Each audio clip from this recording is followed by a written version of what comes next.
Telegonus inadvertently invades the shores of Ithaca, initiating a tragic confrontation. In the shadows, a father and son, oblivious to their true identities, cross paths, marking the devastating and inevitable conclusion to the Odyssey. To defend his kingdom from an unknown invader, the aging King Odysseus takes up arms once more. Though years have passed, his warrior instinct remains sharp as he marches toward his final battle. The legendary valor that defined Odysseus 20 years ago returns. His combat senses and tactical mind remain undulled by age, yet now, an inescapable fate awaits him at the edge of his own blade. Father and son lock weapons in a desperate struggle, blinded by ignorance. The raw power of youth clashes violently with the seasoned cunning of experience in the cruelest irony of Greek tragedy. The spear crafted by the goddess Circe finds its mark. A single, unexpected thrust strikes the king in a moment of fatal vulnerability, and destiny's design is finally realized. Forged from a venomous stingray spine, the spear is truly a death born from the sea. The ancient prophecy manifests in this agonizing form, revealing the ironic and terrifying precision of mythological fate. The haunting words of the blind seer Tiresias in the underworld have come to pass.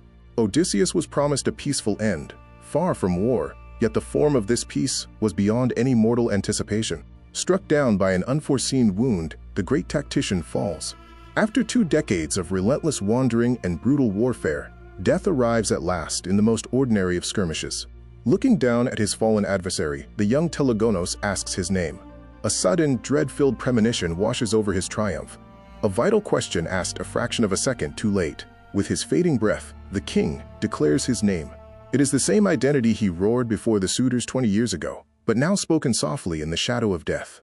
The shattering realization dawns. The man bleeding at his feet is his father. An unspeakable wave of shock and despair overcomes the young warrior who spent his life searching for this very man. A lifetime of longing culminates in this blood-soaked reunion. Telegonus collapses beside the king, broken and powerless to undo his strike, in what stands as the most devastating encounter in Greek antiquity. 20 years of waiting reach their end at the threshold of death. This dark conclusion sharply contrasts with the joyous, tearful reunions of the past, a heartbreaking closure to the legendary epic. With ultimate grace, the dying king absolves his son of the terrible deed.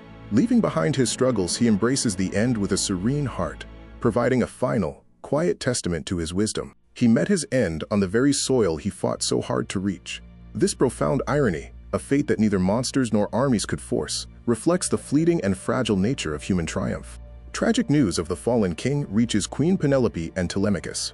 The hard-won happiness they reclaimed after 20 years of waiting is shattered in an instant, marking a devastating and final loss for the royal household. Ithaca is engulfed in deep sorrow.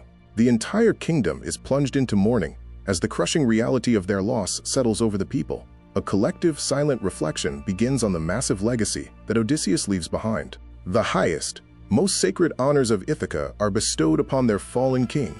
Family and citizens gather around the funeral pyre to offer a final, tearful farewell, marking the solemn conclusion of a 20-year odyssey. The prophecy of a death brought by the sea is fulfilled. The irony is inescapable. The king who survived so many dangers is brought down by a weapon born of the ocean depths. The sea claims its final victory. Odysseus falls by the hand of a son he never knew, bringing his long journey to a prophetic close. Next, the story continues as 2 shattered families navigate the strange, mythic aftermath.